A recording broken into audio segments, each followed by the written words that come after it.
ओहो, नमस्कार। आज हामी अमर न्यौपानेको निकै चर्चित उपन्यास सेतो धरतीबारे अलिकति गहिरिएर कुरा गर्दैछौँ। हो, यो उपन्यास 2068 सालमा प्रकाशित भयो अनि मदन पुरस्कार पनि जित्यो। निकै महत्त्वपूर्ण कृति हो नि नेपाली साहित्यमा। एकदम। यो त यथार्थवादी सामाजिक उपन्यास भनिन्छ, हैन?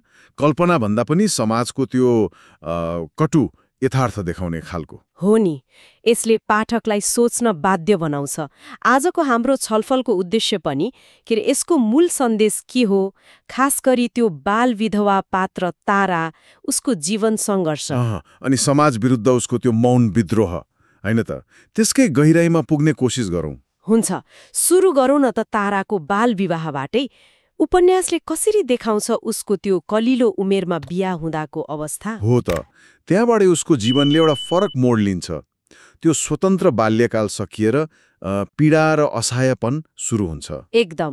खेलिरहेको बच्चालाई एक्कासी जिम्मेवारीको भारी।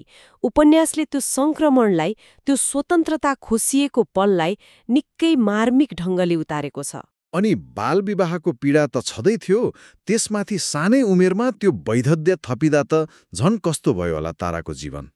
अँध्यारो नै भयो होला। एकदमै।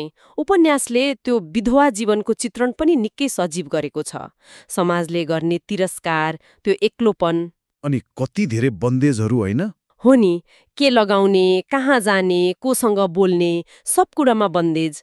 त्यो सेतो पहिरन, रङ्गहरू नै नभएको जीवन। त्यो त केवल एउटा रिवाज मात्रै त थिएन होला नि? थिएन, त्यो त ताराको दुःख, उसको पहिचान नै मेटिएको प्रतीक जस्तो थियो। उपन्यासले देखाउँछ कसरी समाजले उसलाई अदृश्य बनाउन खोज्छ, उसको अस्तित्वलाई नै कसरी नकार्छ भन्ने कुरा साना साना विवरणबाट प्रष्ट हुन्छ। कस्तो कहाली लाग्दो। यस्तो दबावको बीचमा पनि ताराले आफ्नो अस्तित्वको लागि लडेकी छ। तर उसको विद्रोह अलि फरक छ, हैन त? हो, यही नै उपन्यासको सुन्दर पक्ष हो। तारा चिच्याउँदिन, कराउँदिन। बाहिरबाट हेर्दा ऊ एकदम शान्त, सहनशील देखिन्छे। तर भित्रभित्रै भित्रभित्रै भने उसको मनमा ठूलो आँधी चलिरहेको हुन्छ। त्यो छटपटी, त्यो भावनाको उथलपुथल, उपन्यासले त्यो बाहिरी मौनता र भित्री द्वन्द्वलाई देखाउँछ।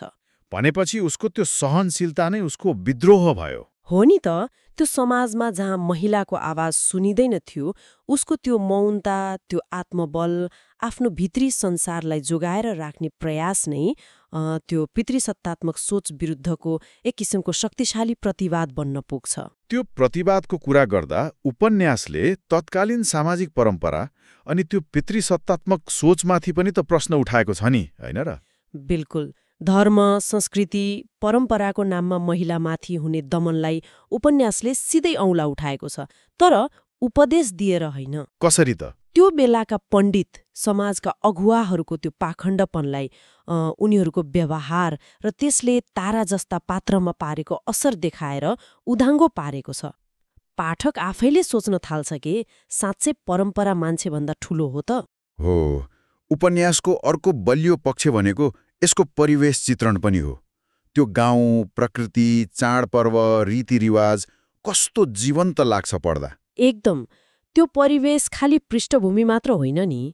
गाउँको सामाजिक संरचना, चाडपर्व मनाउने तरिका, खेतबारीको काम, यी सबै कुराले नै ताला जस्ता महिलाको जीवनलाई कसरी बाँधेको थियो, उनीहरूको दायरा कति साँगुरो थियो भन्ने कुरा देखाउँछ। हो नि त, त्यसले कथालाई अझै यथार्थपरक बनाएको छ। त्यही त, विश्वासिलो लाग्छ। त्यसो भए सेतो धरतीलाई हामीले केवल ताराको एउटा दुःखद कथा मात्रै नभनेर त्यो बेलाका हजारौं नेपाली महिलाहरूको त्यो नबोलिएको चित्कारको साहित्यिक अभिलेख भन्न सक्छौं। निसन्देह यो उपन्यासले नेपाली साहित्यमा एउटा दबिएको तर एकदमै महत्त्वपूर्ण सामाजिक यथार्थलाई निकै कलात्मक र संवेदनशील ढङ्गले बाहिर ल्यायो। यसको महत्त्व साहित्यिक सुन्दरतामा मात्र सीमित छैन, होइन त? छैन।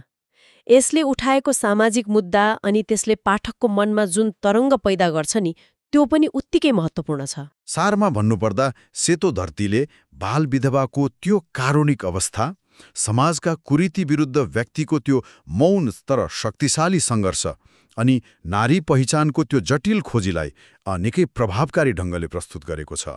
हो, अनि यसले हामीलाई एउटा गम्भीर प्रश्न सोच्न छोडेर जान्छ होइन त? के होला त्यो? उपन्यासमा देखाइएको त्यो मौन पीडाहरू, त्यो सामाजिक अपेक्षाहरू, विद्रोहका ती स्वरूपहरू के आजको यो परिवर्तित भनिएको हाम्रो समाजमा ती कुराहरू साँच्चै हराइसके त? वा अझै पनि फरक रूपमा बाँचिरहेका छन्?